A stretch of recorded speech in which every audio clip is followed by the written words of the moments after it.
तो देखिए, बिहार में कभी भी विधानसभा चुनाव का विगुल बज सकता है, लेकिन उससे पहले निर्वाचन आयोग की टीम पटना में एक्टिव हो गई है। शनिवार को 12 राजनीतिक दलों के साथ बैठक की गई, जिसमें ज्यादातर पार्टियों ने चुनाव ज्यादा से ज्यादा 2 चरणों में कराने की मांग की है। अब चुनाव को लेकर के किस पार्टी की क्या राय है, दिखाते हैं इस रिपोर्ट के जरिए।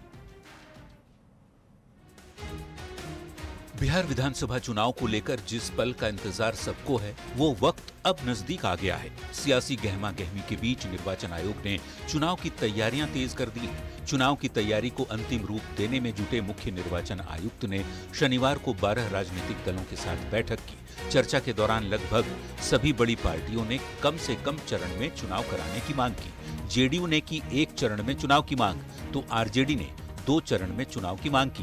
बीजेपी का सुझाव है कि 1 से 2 चरण में ही चुनाव हो। कांग्रेस पार्टी भी यही चाहती है कि कम से कम चरण में चुनाव संपन्न हो। हम लोगों ने 1 फेज के लिए सुझाव दिया है कि 1 फेज में चुनाव बिहार में हो, क्योंकि बिहार में कानून व्यवस्था दुरुस्त है, कोई नक्सलिज्म का इशू नहीं है। अगर महाराष्ट्र में 1 फेज में चुनाव हो सकता है तो बिहार में 1 फेज में चुनाव क्यों नहीं हो सकता?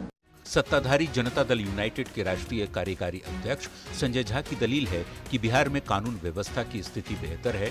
यदि महाराष्ट्र में 1 चरण में चुनाव हो सकते हैं तो बिहार में क्यों नहीं? सियासी दल के प्रतिनिधियों के साथ बैठक के बाद निर्वाचन आयोग ने भी बयान जारी कर बताया कि राजनीतिक दलों ने कम से कम चरणों में चुनाव कराने का सुझाव दिया है। साथ ही छठ पर्व के तुरंत बाद चुनाव के लिए वोटिंग की भी मांग की है, ताकि छठ पर्व के दौरान बाहर से आने वाले मतदाताओं को वोट डालने की सुविधा मिल सके।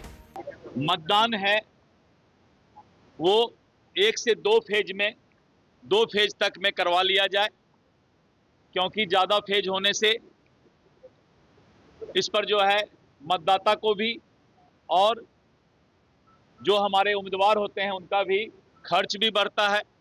भारतीय जनता पार्टी ने चुनाव प्रक्रिया को लंबा नहीं खींचने की बात कही है। साथ ही मतदान केंद्रों पर बुर्का पहनने वाली महिलाओं के चेहरों का मिलान उनके वोटर आई कार्ड से कराने की मांग की है, ताकि केवल योग्य और सही मतदाता ही वोट डाल सके। वहीं बैठक में आरजेडी ने एसआईआर के मुद्दे को भी उठाया और निर्वाचन आयोग से वोटर लिस्ट रिवीजन में काटे गए नामों की जानकारी मांगी। साथ ही 1 परिवार 1 बूथ की भी मांग की गई।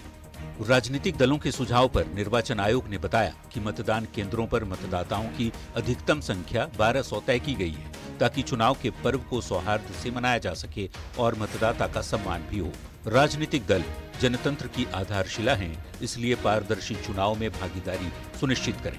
अब हर किसी को इस बात का इंतजार है कि आयोग बिहार चुनाव की तारीखों का ऐलान कब करता है और चुनाव कितने चरण में होते हैं। पटना संवाददाता रवि एस नारायण और धर्मेंद्र कुमार के साथ ब्यूरो रिपोर्ट, न्यूज़ 18।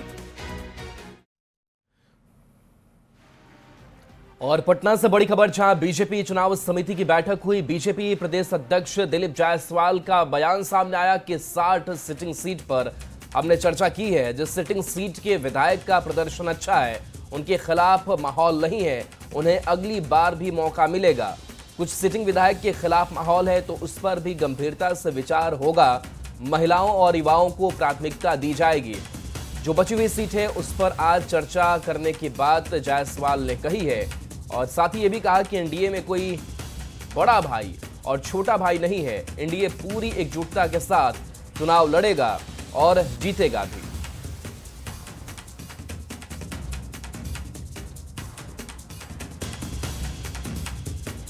तो देखिए, खास करके जो 60 सिटिंग सीटें हैं उस पर मंथन किया गया है और बताया जा रहा है कि जो बाकी बची सीटें हैं उस पर भी मंथन किया जाएगा। लेकिन दिलीप जायसवाल ने ये इशारा किया है कि जिन्होंने अच्छा काम किया उनको टिकट फिर से। बयान सुनाते हैं। आज हम लोगों ने करीब 60 सीट पर चर्चा हम लोग कर पाए, सिटिंग सीट पर, बचे हुए सिटिंग सीट पर, और जो हारा हुआ हमारा सीट है जिस पर कि बीजेपी पिछले बार 2020 में लड़ी थी, उस पर कल फिर चर्चा होगी और कल फिर 6 बजे से चुनाव समिति की बैठक होगी। आज 60 सीट पर चर्चा हुई है। जो हमारे वर्तमान विधायक हैं उनके परफॉर्मेंस पर और वहां से जो लोग संभावित उम्मीदवार ने अपना इच्छा जाहिर किया है उन लोगों पर भी चर्चा हुई है। टिकट में तो हमारा 3-4 तरह का क्राइटेरिया है।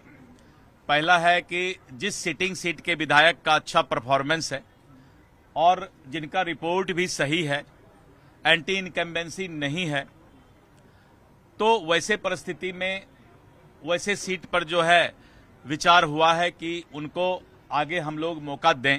इस बार कोई बड़े भाई छोटे भाई की भूमिका नहीं है। इस बार एनडीए एकजुट होकर चट्टानी एकता के साथ आगाज करते हुए चुनाव लड़ रही है। धन्यवाद।